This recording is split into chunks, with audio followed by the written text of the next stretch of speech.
এত ডাল রান্না করলাম, মুগ ডাল মুসুরি ডাল মিক্স করে বেশি করে ডাল নিছি, ঘন করে রান্না করলাম।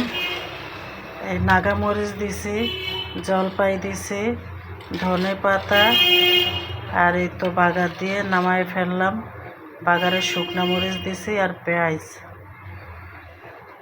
এই তো হয়ে গেল আমার ডাল রান্না। এইভাবে ডাল রান্না করলে খাওয়ার পরে মনে হয় কি যে আবার খাবো, মুখের সাথে লেগে থাকে,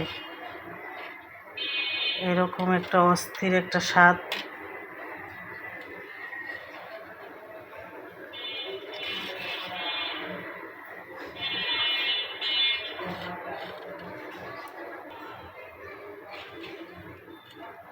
এই তো নাগামরিচ।